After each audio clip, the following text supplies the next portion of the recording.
It's you against you. You against you. And if you misunderstand that, you have a real problem.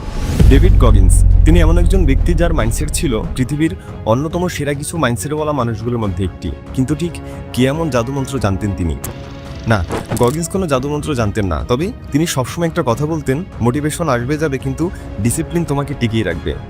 তুমি চাইলে হাজারটা motivational video দেখতে পারো যেগুলো হয়তো তোমার কোনো কাজেই আসবে না। আবার তুমি চাইলে শুধুমাত্র একটি ভিডিওর মাধ্যমে নিজের জীবনের জন্য প্রপার ডিসিপ্লিনটা শিখে নিতে পারো, যা হয়তো তোমাকে পৃথিবীর অন্যতম একটি সেরা মাইন্ডসেট উপহার দিবে। কারণ আজকের এই ভিডিওতে আমি তোমাকে ডেভিড গগিন্সের মতো ডিসিপ্লিন শেখার 6টি নিয়ম বলবো।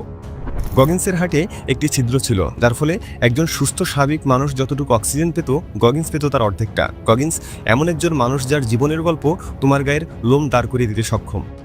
তিনি ছিলেন একজন প্রাক্তন নেভি সিল, আল্ট্রা ম্যারাথন রানার, একজন রাইটার এবং মোটিভেশনাল স্পিকার। ছোটবেলায় নিজের চোখের সামনে বাবা-মায়ের বিচ্ছেদ দেখা থেকে শুরু করে গায়ের রং কালো হওয়ার জন্য বাজে ধরনের উপহাস সবই সইতে হয়েছিল তাকে।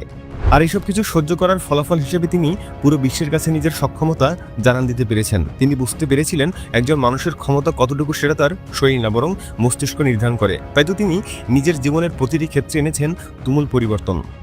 রুলস শব্দটার সঠিক উদাহরণ ডেভিড গগিন্স। সবসময় একটি ডিসিপ্লিন মেনটেন করে চলতেন তিনি। কিন্তু কি ছিল ডেভিড গগিন্সের ডিসিপ্লিনের মূলনীতি? নগর বাস্তবের আজকের ভিডিওতে আমি তোমাদেরকে সেটাই শেখাতে যাচ্ছি, তাই ভিডিওটি মনোযোগ সহকারে দেখো। নাম্বার 1, মনকে শক্তিশালী করা। গগিন্স বলে, pain unlocks a part of the mind most people never tap into. অর্থাৎ ব্যথা তোমার মনের এমন একটি অংশ খুলে দেবে যা হয়তো বেশিরভাগ মানুষ কখনো ব্যবহার করতে পারে না। ডেভিড গগিন্স তার মনকে শক্তিশালী করার জন্য একাধিক কঠোর মানসিক ও শারীরিক কৌশল ব্যবহার করতেন। তিনি সবসময় নিজের কমফোর্ট জোন থেকে বেরিয়ে এসে কঠিন পরিস্থিতিতে নিজেকে পরীক্ষা করতেন। তিনি বিশ্বাস করতেন কঠোর শারীরিক ও মানসিক চাপ সহ্য করতে পারলে মানুষ তার আসল শক্তি খুঁজে পেতে পারে। গগিন্স প্রতিদিন আয়নার সামনে দাঁড়িয়ে নিজেকে জাজ করতেন, নিজের সাথে নিজের তুলনা করতেন। তিনি বলতেন, যেমন করে কঠিন পরিশ্রম করলে হাতে মোড়া চামড়া পরে, তেমনি নিয়মিত কঠোর মানসিক ও শারীরিক পরিশ্রমের মাধ্যমে মনকেও শক্তিশালী করা যায়। এজন্য তিনি প্রতিদিন কঠিন অনুশীলন করতেন। গগিন্স বিশ্বাস করতেন সত্যিকারের মানসিক শক্তি আসে তখনই যখন কেউ ব্যথা ও কষ্টকে স্বাভাবিকভাবে গ্রহণ করতে পারে। দ্বিতীয় পয়েন্টে আমরা কথা বলবো 40% রুল সম্পর্কে।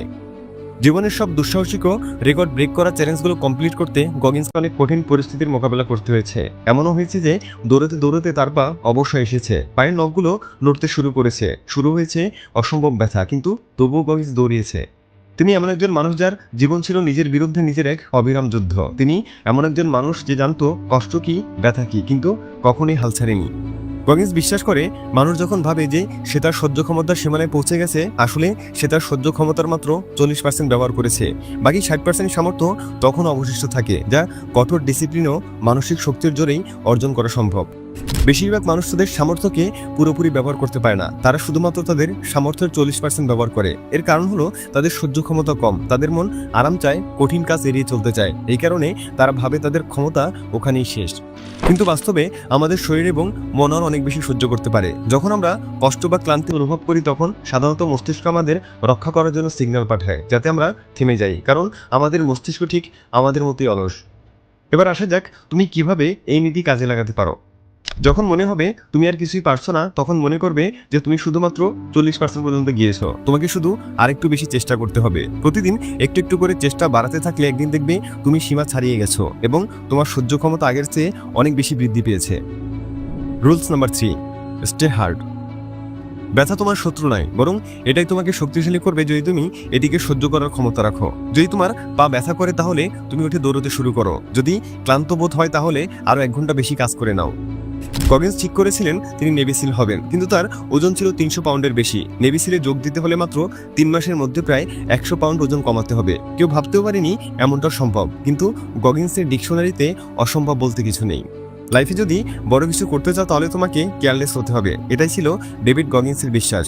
ডেভিড গগিন্সের লাইফের একটাই রুলস, যদি আমি আমার জায়গায় কঠোর থাকি পৃথিবীর কারো ক্ষমতা নেই আমাকে পরাস্ত করার।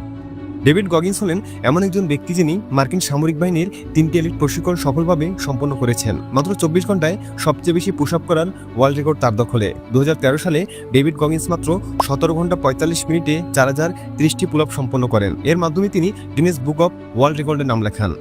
গগিন্স 60টিরও বেশি আল্ট্রা ম্যারাথন, আল্ট্রা ট্রাকসন এবং আল্ট্রা রেস সম্পন্ন করেছেন, যার অনেকগুলোই ছিল 100 মাইলের বেশি। মাত্র 24 ঘন্টায় 203.5 মাইল দৌড়ানোর রেকর্ড তার দখলে। মব 240 আল্ট্রা ম্যারাথন প্রতিযোগিতায় তিনি 240 মাইল দৌড়েছিলেন, তাও আবার মাত্র 63 ঘন্টায়।